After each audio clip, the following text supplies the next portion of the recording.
मन मंदिरा गजर भक्तीचा.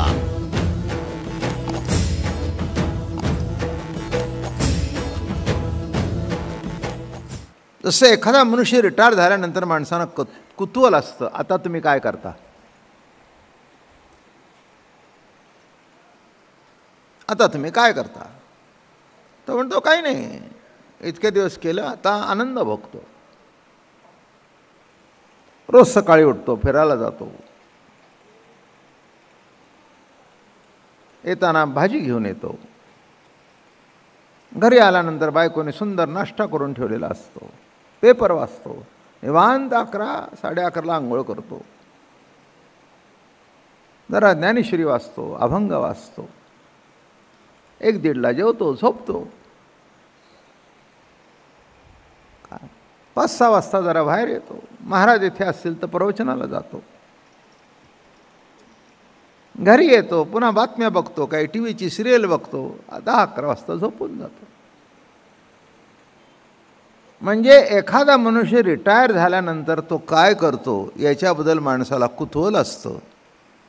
एखादा सांगतो नाही बाबा, रिटायर झालं तरी काय, जो काही फंड होता तो पोरांनी खर्च केला, त्याला फ्लॅट घेऊन दिला, पुन्हा नोकरी करतोय. दुसरा विचारत तू काय करतोस, नाही म्हणाला आता पुण्यामध्ये खूप राहिलो, आमचं गावचं घर सुंदर आहे, तिथे जाऊन दिवस काढायचे, आमचे बाळमित्र तिथे आहेत गावात, तिथे जाऊन. तसं जीवनमुक्त झालेला पुरुष काय करतो, तो देवधर्म टाकून देतो का. परमोच्च पदाला पोचल्यानंतर काही करण्यासारखं शिल्लक राहिलंय का. बरोबर आहे, परमोच्च पदाला पोचल्यानंतर काही करण्याची आवश्यकताच नाही, हे बरोबरच आहे. तसा जीवनमुक्त हे परमपदाला पोचलेली व्यक्ती काय करते का, त्याचे व्यवहार कसे असतात, तो कोणत्या स्थितीत कशा प्रकाराने व्यवहार करतो,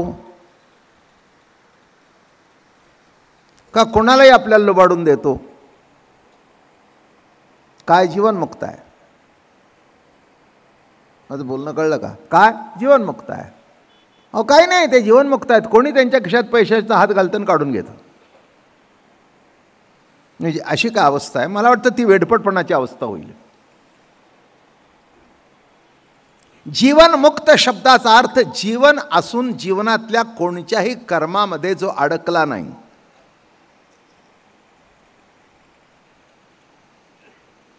ठीक आहे, इथे बसून सांगायला सोपं आहे. माझं बोलणं तुम्हाला माहिती आहे की स्पष्ट सांगतो, असं काही की अगदी तुम्ही म्हणाला बाबा तुम्ही जीवनमुक्त आहात, बिलकुल बिलकुल तसं काही नाही आहे. मला जेवढं कळलं तेवढं तुम्हाला सांगण्याचा प्रयत्न करतो, सोप्या भाषेतून एवढंच.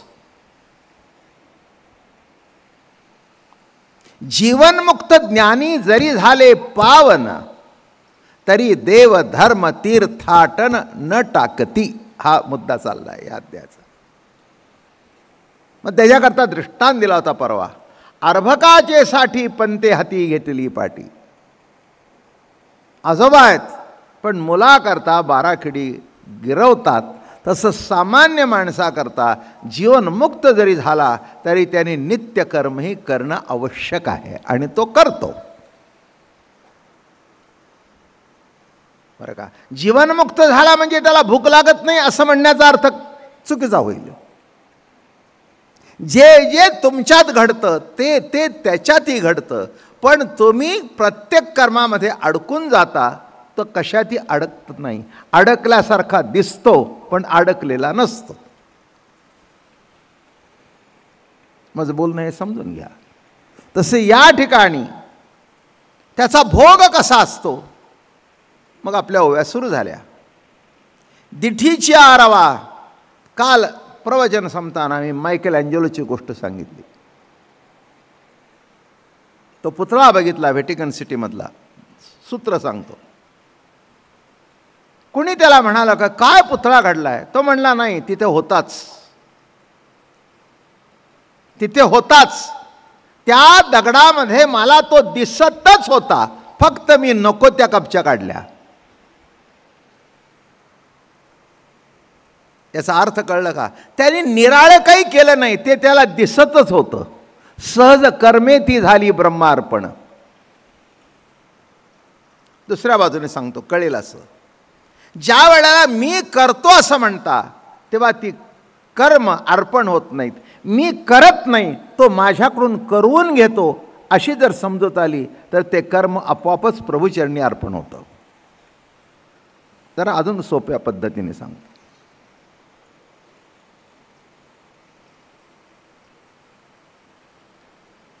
जे परमपदाला पसलेली माणसं आहेत ते कर्तेपणा आपल्याकडे घेत नाहीत. व्यवहारामध्ये त्याला शहाणं म्हणावं, उगीच जोखीम अंगावर ओढून घेऊ नये. जो अंगावर जोखीम ओढून घेतो त्याला त्रास झाल्याशिवाय राहत नाही. साधा संसार, पगार तुमच्या ताब्यात ठेवा, बायकोनी नाही तुमच्या मागे आणा लावला, हे आणा ते आणा ते आणा ते आणा, नव्हे आणा, गप्प बसून देणार नाही. मला म्हणाला, महाराज हे बंद करण्याकरता काय करायला पाहिजे? म्हटलं काही करू नकोस, तुला लागतील तेवढे पैसे काढून ठेव, बाकीचे तुझ्या ताब्यात दे, संपलं.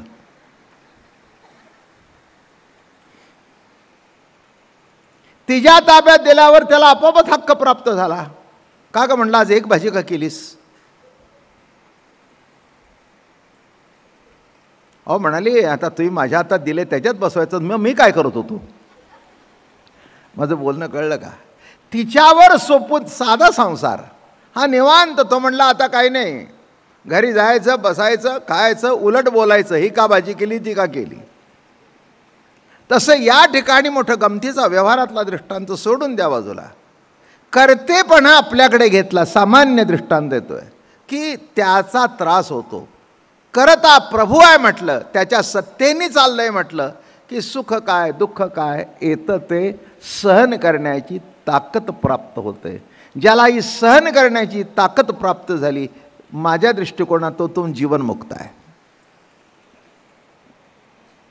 सुखाने हुरळून जात नाही आणि दुःखाने खचून जात नाही.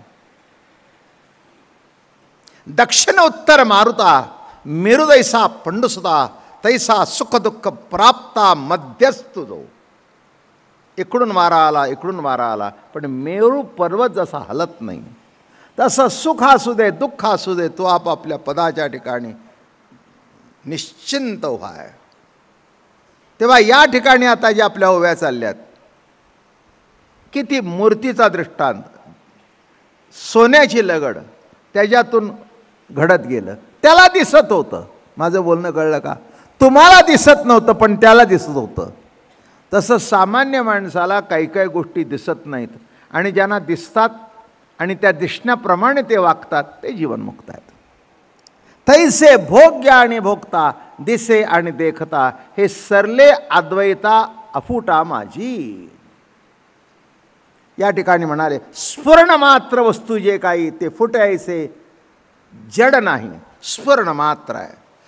एक चिद्विलासाचा सिद्धांत दुसऱ्या अंगाने असा मानला जातो, जगत हे स्फुरण आहे, सतत स्फुरण आहे, स्फुरत रूप आहे.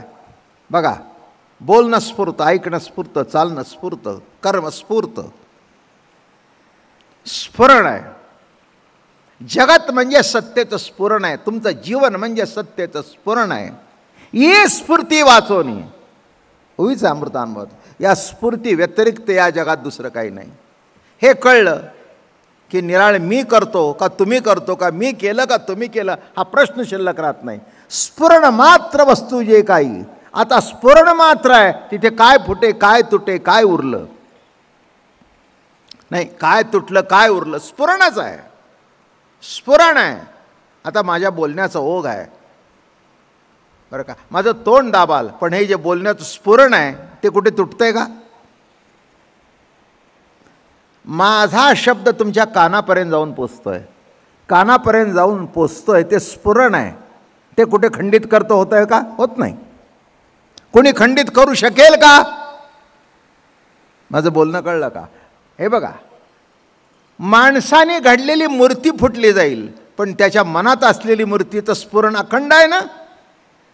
तो म्हणाला, एक फोड मी 1000 करीन, आतलं स्फुरण कायम आहे. आतलं स्फुरण कायम आहे. बघा, स्फुरण सहज अगदी व्यवहारातल्या दृष्टांत, अगदी उच्च कोटीतलं काही मला तसं सांगता येत नाही, तुम्हाला कळेल असं. साधा दृष्टांत, घरी गेला, जरा प्रवचन झाल्यावर उशिरा झालं, पाऊस होता, बायको म्हणाली आता काय करायचं, तुम्हाला तर गरम भाकरी लागते. हो म्हणला लागते, पण एक असं करू, आज भाजी बिजी काही करू नकोस, पिठलं कर. पिठलं कर म्हटल्यावर स्फुरण आलं. काय स्फुरण आलं? बाजरीचं पीठ पाहिजे. काय पिठलं म्हटल्यावर चण्याचं पीठ पाहिजे, कांदा पाहिजे, आमकं पाहिजे. स्फुरलं, स्फुरलं, स्फुरण चालू आहे, चालू आहे. मग आतून स्फुरण आलं, अहो नुसतंच पिठलं का जरा पापड पण, हां चालेल चालेल चालेल चालेल चालेल. हे काय आहे? अहो प्रत्येक कर्म तुमच्यातून स्फुरतंय ना, सतस्फुरण चालू आहे. माझ्यात सांगण्याचं स्फुरण चालू आहे म्हणून तुम्ही येताय आणि मी सांगतोय. उद्या जर हे स्फुरण बंद झालं, ते म्हणले हे पूर्वीचे बाबा निराळा, आता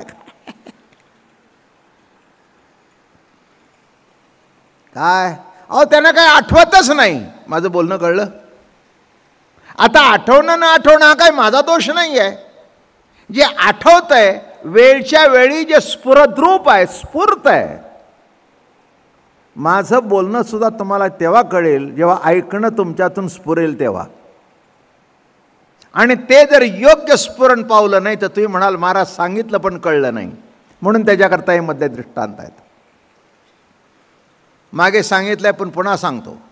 काही काही माणसं म्हणतात, एक मोठे फिलॉसॉफर होऊन गेले, त्यांच्या अख्ख्या प्रवचनामध्ये कधी दृष्टांत नसे, नुसती तत्वाची भाषा असे. तेव्हा एकाने मला प्रश्न विचारला, ते म्हणले बाबा महाराज ज्ञानेश्वरीत एवढे दृष्टांत का, तुमचे एवढे दृष्टांत का? म्हटलं त्यांचे श्रोते सगळे जीवनमुक्त होते, आमचे संसारिक आहेत. अजून तुमच्या माहितीकरता सांगतो, ज्ञानेश्वरीमध्ये 9,000 ओव्यापैकी जवळजवळ 4,000-4,500 सिद्धांताच्या ओव्या आहेत आणि 4,000 ते 4,500 दृष्टांताच्या ओव्या आहेत. दृष्टांत दिल्याशिवाय द्राष्टा कळतच नाही, सोपं करून सांगायचं असेल तर. आणि संतांना परमार्थ सोपं करणं हा जर जीवन ध्येय आहे तर त्याच्याकरता दृष्टांत सांगणं महत्त्वाचं आहे. मन मंदिरा गजर भक्तीचा.